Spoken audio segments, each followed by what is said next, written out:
Leveling up. Extreme business growth through raising your game. When what was once extraordinary becomes ordinary, you know you've leveled up. Hello and welcome to the Leveling Up Podcast with me, George Swift. The Leveling Up Podcast is here to give you the personal development, the entrepreneurial development and the business growth that you, the ambitious business owner, desires. I'm here to give you the inspiration, the motivation, but above all else to challenge your aspirations to take you and your business to the next level. Don't forget to subscribe so you never miss an episode. And in today's episode, I want to talk to you about constructive criticism. It doesn't exist. I'm telling you now, unless you are so well adjusted, unless you are so sure of your confidence in a certain area, your abilities in a certain area, constructive criticism simply doesn't exist. It's just criticism. All you coaches out there, all you HR professionals, all you people that have been on management training where they talk about the sandwich, you know, they say, give them something positive to focus on, hit them with the criticism and leave them feeling good about themselves. It doesn't work. All they focus on is the criticism. You know this to be true because you're exactly the same. The bottom line is really simple. I can sit there all day long and say, you know what, Jack? First and foremost, I want you to know that I appreciate all your efforts and I want you to know that what you're doing for us is absolutely amazing. I also wanted to share with you how I think we can improve this one aspect of what you are doing. And then I just want to finish off by saying, you know what? I think you're an amazing guy. I think you're doing an amazing job and we really respect what you're doing around here. Jack heard nothing apart from the criticism in the middle. No matter how constructive it was framed, no matter how positively it was worded, Jack just heard that he wasn't doing something good enough. And if Jack's self-esteem is not rock solid, he probably heard, Jack, you're shit. Jack, you're not good enough. Jack, we don't like you very much. Now, I know that's not what you said. I know that's not what you meant, but that's all that Jack heard. More importantly, of course, when people give you constructive criticism, when people talk to you in that way, that's all you hear as well. This is really important for you to understand for both yourself, but also if you are in a position of having to give your Jack feedback. So if you do employ staff or you have contractors, outsourcers, maybe your clients you need to provide feedback for, just be aware that all the tricks and the tips and all of the hocus pocus designed to cushion the blow of criticism, fundamentally, all they are going to hear is criticism. Also, it's really important you understand this for yourself because I want you to protect yourself from that criticism from other people. It's okay to protect yourself from criticism. If you have dents or dings or nicks or weaknesses in your self-esteem or your self-confidence, any form of criticism, no matter how constructive it is going to chip away further at that. No matter how hard you try to be well adjusted, no matter how hard you try and maybe frame that criticism yourself by saying they didn't say it wasn't good enough. They didn't say I wasn't good enough. They just said that this could be improved. The truth matter is it's gone in. We can only truly handle criticism in areas of our life where we feel really rock solid on. And people who feel really rock solid in themselves equally are the only people that can really withstand criticism. For most of us, we're just not there. We just don't feel that strong in ourselves with our own self-confidence and our own self-esteem. We have our own doubts. We have our own fears of not being good enough, our own fears of being judged, our own fears that somehow we're not worthy. And when we hear criticism, no matter how well it's framed, it goes right into those weak spots, those weak links, those vulnerable links in our armor, and it goes right into the heart of who we are, and it can weaken us further. I want you to understand this. Very few people have that cast iron, rock solid self-esteem and self-confidence needed to be able to withstand a high degree of criticism. For most of us, we can handle a bit of criticism, but too much and very quickly we'll take it personally. We may end up getting defensive. We may end up beating ourselves up. We'll go away, we'll go home, it will fester, it will stew, it will grow into something even bigger, and it will damage our self-esteem and our self-confidence further. So it's really important to first and foremost judge your abilities to be able to withstand a degree of criticism. If you're feeling particularly vulnerable right now, then don't put yourself into any environments where you can expect to be criticized. Don't put yourself in any environments where people think it's okay to pass judgment on you or your work. Don't court that feedback. Don't court that criticism. In business, we're always being told to get the feedback from our clients, get the feedback from the participants of our programs or our courses, or if I produce this podcast, let me know what you think. The truth of the matter is, very few of us actually really want to know what you think, unless, of course, what you think is, I'm fucking amazing and it's awesome. And you're the same. You don't really want the negative criticism. You're hoping that you're doing a good enough job. You're hoping that you're having the impact you want to have. And the truth of the matter is, you're scared that you might not be on many occasions. And therefore, that feedback that you're told that you're meant to go out and court, you're actually scared of that feedback because within that, there will be criticism. If you ask people what they think of something, the chances are they're going to give you some negative feedback. It's human nature. There are people out there, your supporters that you can trust.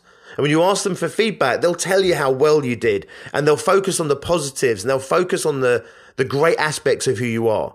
But if you go out to the general public and you do something, you say, we want your feedback, expect to get criticism back.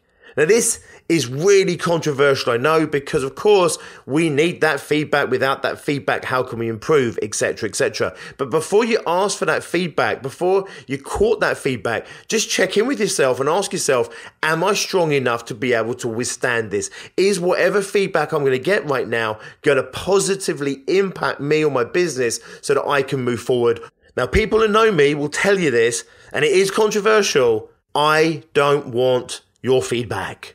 Okay? I never ask for feedback. I don't do feedback forms. If I do talks, presentations and that, I really don't want to know what I could have done better. Now, I know this is incredibly controversial, but the reason I say this is really simple. As someone that understands low self-esteem and low self-confidence, as someone that had 0 levels of self-esteem, 0 levels of self-worth at certain times in my life, the damage it would cause me would be counterproductive. So when I was first putting myself out there on stage, for example, I was so plagued with self-doubt. I was so plagued that I wasn't good enough, that I wasn't worthy, that actually no one was a bigger critic of me than myself.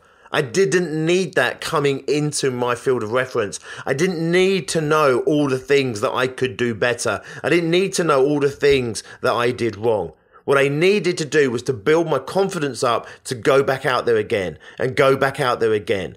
And I had to manage my own experiences around my own self-criticism. I had to be as objective as possible to look at how I could improve. And the truth of the matter is, there was so much that I knew that I needed to do to improve myself. I didn't need to open it up to the rest of the world to have their 2 pence worth. And even to this day, you will never ever hear me say, we would love to hear your feedback. I might say to you sometimes, what do you think? Do you agree with me or not agree with me? I'm asking you to participate in my point. Do you agree with what I'm saying or do you disagree with what I'm saying? But I'm not going to ask you for your feedback. I don't want you to tell me what you think of me or my presentation style. Even to this day, it blows my mind how when you go on stage, when you put yourself through that, and most people, they're just not courageous enough or brave enough to put themselves out there into those positions of vulnerability. But it never ceases to amaze me how certain people think it's completely okay to come up to you afterwards and tell you what they think of you and what they think you could do to improve what you're doing. I'm incredulous to other people's idea that somehow when you put yourself out there in the public domain, that it's open season for them to criticize you. And I'm sure many of them think that somehow they're helping you. They normally kind of wrap this up in some way saying, would you be interested in some feedback? Or they turn around and say, do you know what? If would you like some pointers? I'm like, no. Like, I know how I want to improve myself. I know what I want to do to get better. I'm always reflecting back on what I'm doing. I'm listening to my recordings. I'm looking at my content. I'm looking at the feedback I get in the room, the live feedback. Is my content hitting home? Are they laughing at the right points? Not because I'm a comedian, but because actually it really aids learning if people are laughing. What's going down well? What content is getting that jaw opening up? What's shocking people? What's surprising people? What's making people really pause for a moment and reflect on themselves? I'm constantly looking at the feedback. I'm constantly judging from the interactions I'm having with people and the experiences that I'm constantly on it myself. I don't need your input. Thank you very much. If I want your input, I would ask for your input. When I've got a mentor in the room and I've got someone in the room that I truly respect and I want that feedback from them, I will go up and I'll say to them, what do you think? Or what could I do better? I'll ask for it for specific people who I really want that feedback from. And it's people typically that I respect, and it's people who I know have my best interests at heart. Whatever they say, I know it's for me. It's not for them. The truth of the matter is, much of the feedback that I've received over the years has been for their benefit, not my own. For them to feel significant. For them to come up and talk to the person and say, can I give you some help? Can I give you some pointers? I'm a speech expert, I'm a this, I'm a that. And actually, you know what? It's not for my best interest. And much of the criticism that you're receiving and you're on the receiving end of, it's not for your benefit. It's actually people doing it for their own gain, their own significance, their own importance, for whatever reason. And I have compassion for that. But the truth of the matter is, I don't welcome it, I don't court it, because it doesn't serve me. So I want to end the first part of this podcast by saying to you that actually it's okay if you feel the same. It's okay if you're on your own journey where you're improving yourself, improving your performance, improving what you're doing. It's okay for you not to court and not to receive feedback from other people. I do advise you to get feedback from those people you trust, the people you know that have your best interests at heart. The people that when they say something that you don't want to hear, you know genuinely it's coming from the best possible place. And if you're still vulnerable and you're still not in the strongest place you could be to be able to receive that, even from those that love you the most, then it's okay for you to say to them, please, I honestly don't need your feedback right now. Or honestly, I'll ask for it in a minute, at some point in the future, whenever. But right now, I just want to enjoy this moment, or I just want to reflect myself on what's happened. Does this make sense? It's okay to do that. And people will not make it okay for you to do that. And that's why I'm doing this podcast right now, because I want to make it okay for you to not receive that feedback. I also want to make you understand the impact you're having when you give that feedback, that criticism to other people. Maybe it's your child, maybe it's your spouse, maybe it's another speaker, a coach, maybe it's another person in your business, an employee, maybe it's a client.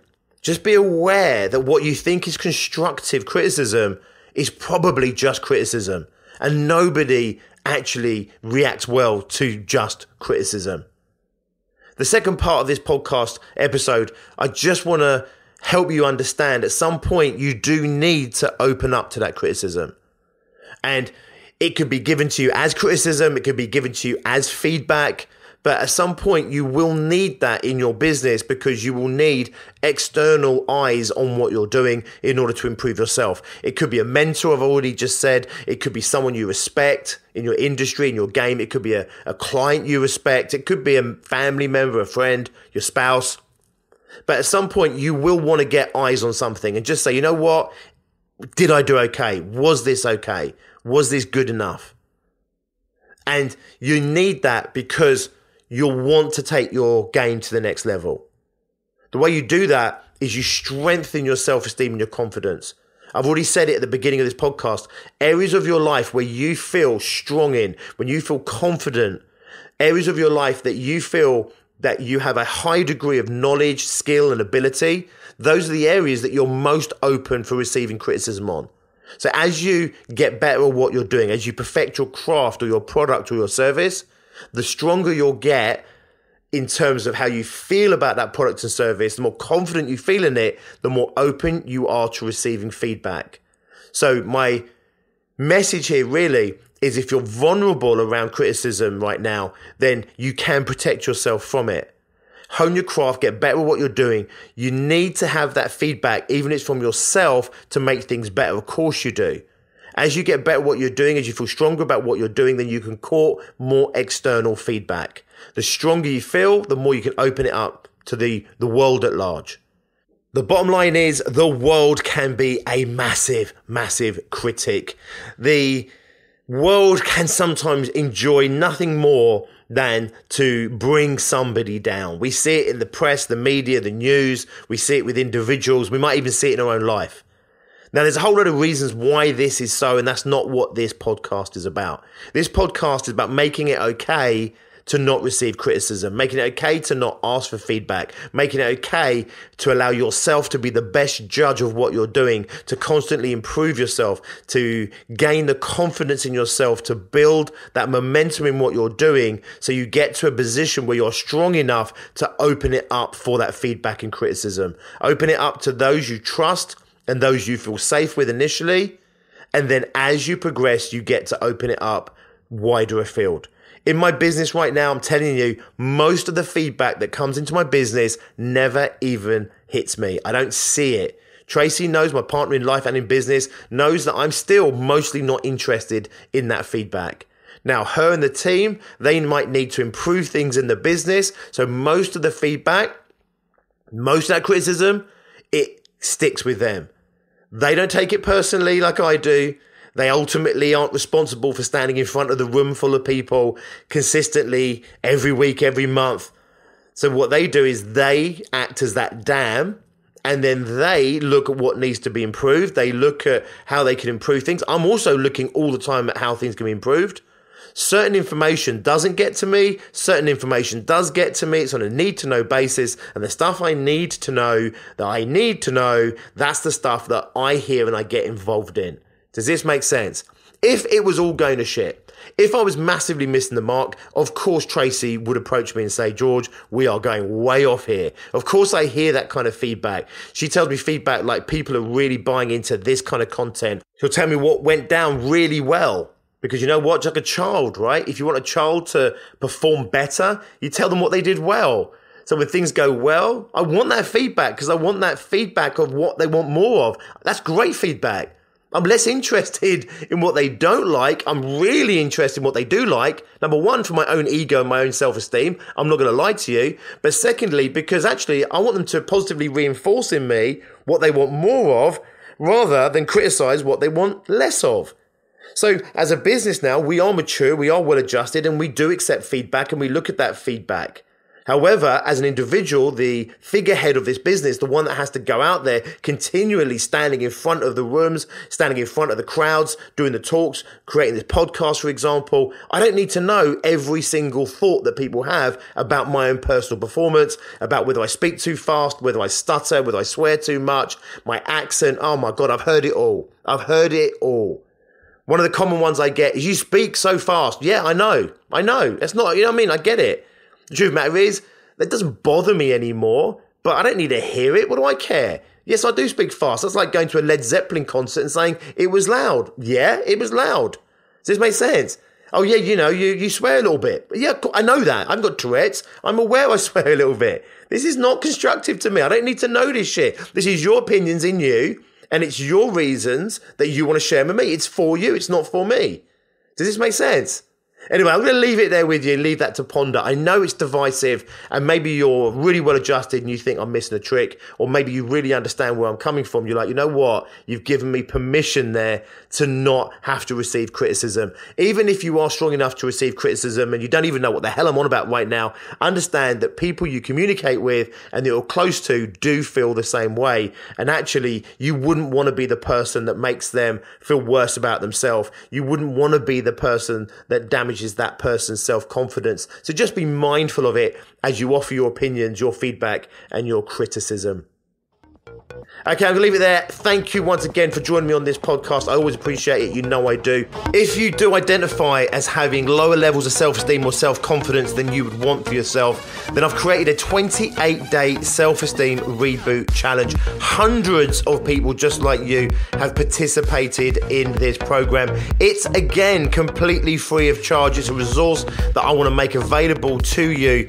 I'm absolutely committed to helping business owners become successful. And the bottom line is I see many small business owners plagued by self-doubts, low self-esteem, or low levels of self-confidence. I want to help you get the cast iron, rock solid self-confidence and self-esteem that you need in order to take your business and yourself to the next level.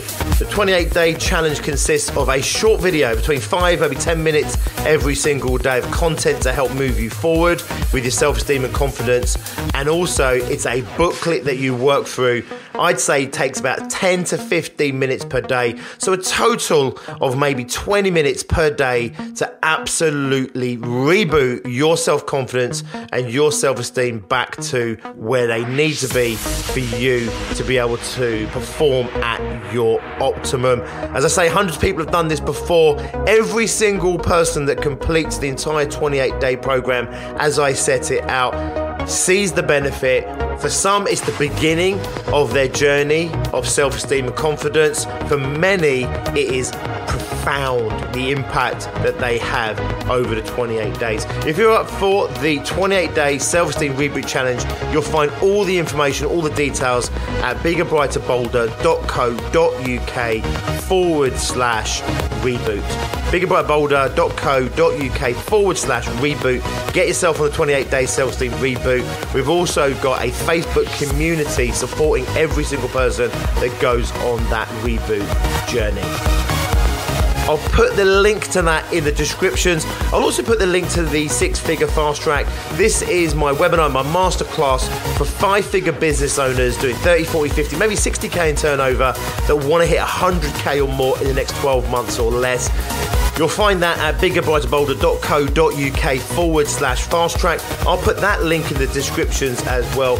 Get your business on the fast track, get your self-esteem rebooted, and let's get 2020 off to a massive start. I'll see you next time. Until then, as always, be successful.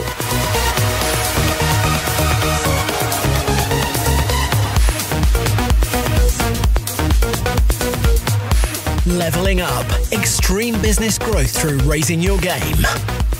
When what was once extraordinary becomes ordinary, you know you've leveled up.